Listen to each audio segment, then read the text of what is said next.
किसी नगर में एक धनी व्यक्ति रहता था। दूर दूर तक उसका व्यापार फैला हुआ था। नगर के सभी लोग उस व्यापारी का सम्मान करते थे। इतना सब कुछ संपन्न होने के बाद भी वह व्यापारी बहुत दुखी था, क्योंकि उसका कोई पुत्र नहीं था, जिस कारण अपने मृत्यु के पश्चात व्यापार के उत्तराधिकारी की चिंता उसे हमेशा सताती रहती थी। पुत्र प्राप्ति की इच्छा से व्यापारी प्रत्येक सोमवार भगवान शिव की व्रत पूजा किया करता था और शाम के समय शिव मंदिर में जाकर शिव जी के सामने घी का दीपक जलाया करता था। उसकी भक्ति देखकर माँ पार्वती प्रसन्न हो गई और भगवान शिव से उस व्यापारी की मनोकामना पूर्ण करने का निवेदन किया। भगवान शिव बोले, इस संसार में सबको उसके कर्म के अनुसार फल की प्राप्ति होती है। जो प्राणी जैसा कर्म करता है उसे वैसा ही फल प्राप्त होता है। शिव जी द्वारा समझाने के बावजूद माँ पार्वती नहीं मानी और उस व्यापारी की मनोकामना पूर्ति हेतु वे शिव जी से बार बार अनुरोध करती रही। अंततः माता के आग्रह को देखकर भगवान भोलेनाथ को उस व्यापारी को पुत्र प्राप्ति का वरदान देना पड़ा।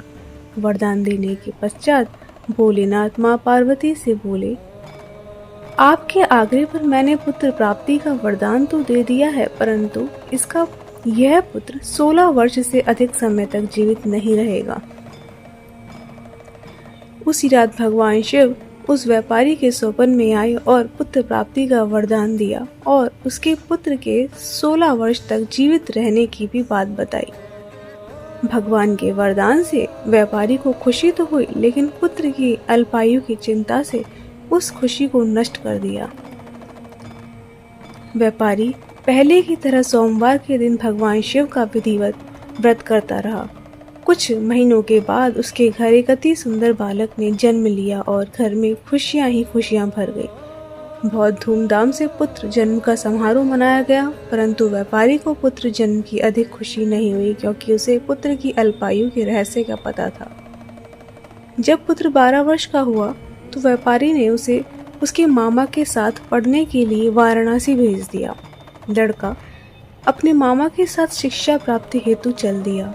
रास्ते में जहाँ भी मामा भांजे विश्राम हेतु रुकते, वहीं यज्ञ करते और ब्राह्मणों को भोजन कराते। लंबी यात्रा के बाद मामा भांजे एक नगर में पहुंचे।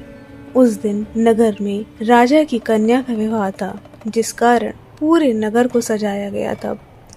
निश्चित समय पर बारात आ गई, लेकिन वर का पिता अपने बेटे के एक आंख से काने होने के कारण बहुत चिंतित था।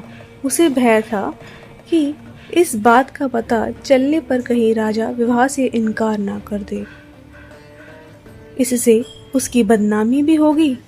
जब घर के पिता ने व्यापारी के पुत्र को देखा तो उसके मस्तिष्क में एक विचार आया। उसने सोचा, क्यों ना इस लड़के को दूल्हा बनाकर राजकुमारी से विवाह करा दो।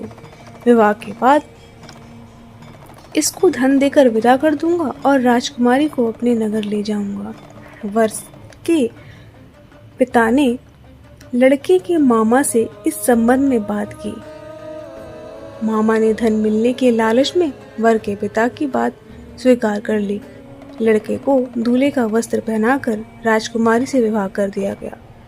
राजा ने बहुत सारा धन देकर राजकुमारी को विदा किया।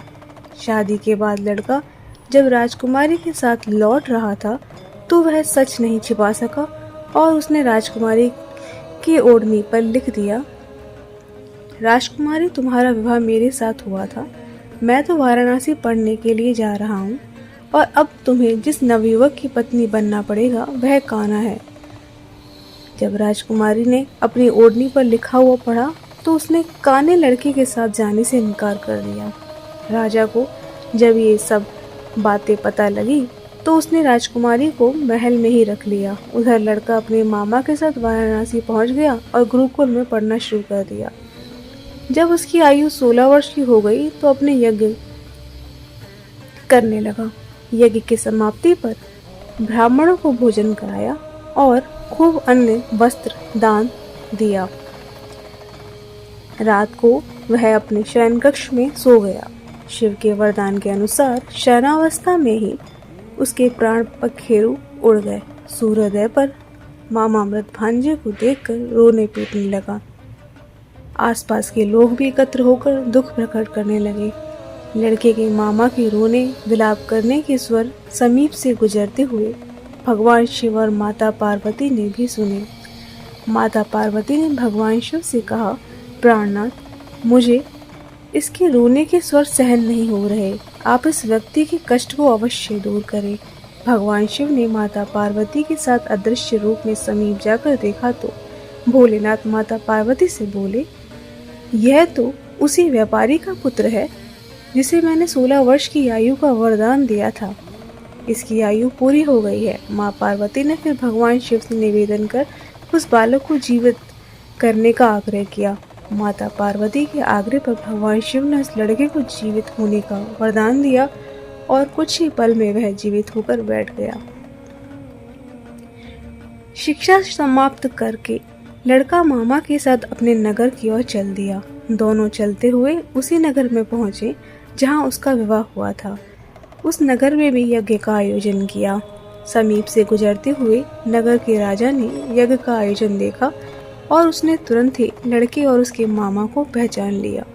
यज्ञ के समाप्त होने पर राजा मामा और लड़के को महल में ले गया और कुछ दिन उन्हें महल में रखकर बहुत सा धन, वस्त्र आदि देकर राजकुमारी के साथ विदा कर दिया।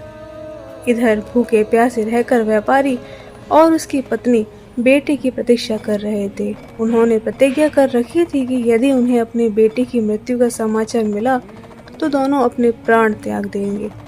परंतु जैसे ही उसने बेटे के जीवित वापस लौटने का समाचार सुना तो वह बहुत प्रसन्न हुआ। वह अपनी पत्नी और मित्रों के साथ नगर के द्वार पर पहुंचा। अपने बेटे के विवाह का समाचार सुनकर पुत्रवधू राजकुमारी को देखकर उसकी खुशी का ठिकाना ना रहा। उसी रात भगवान शिव ने व्यापारी के स्वप्न में कहा, हे श्रेष्ठी, मैंने तेरे सोमवार के व्रत करने और व्रत कथा सुनने से प्रसन्न होकर तेरे पुत्र को लंबी आयु प्रदान की है। पुत्र की लंबी आयु जानकर व्यापारी बहुत प्रसन्न हुआ। शिव भक्त होने तथा सोमवार का व्रत करने से व्यापारी की सभी मनोकामनाएं पूर्ण हुई। इसी प्रकार जो भक्त सोमवार का विधिवत व्रत करते हैं और व्रत कथा सुनते हैं, उनकी सभी इच्छाएं पूरी होती हैं।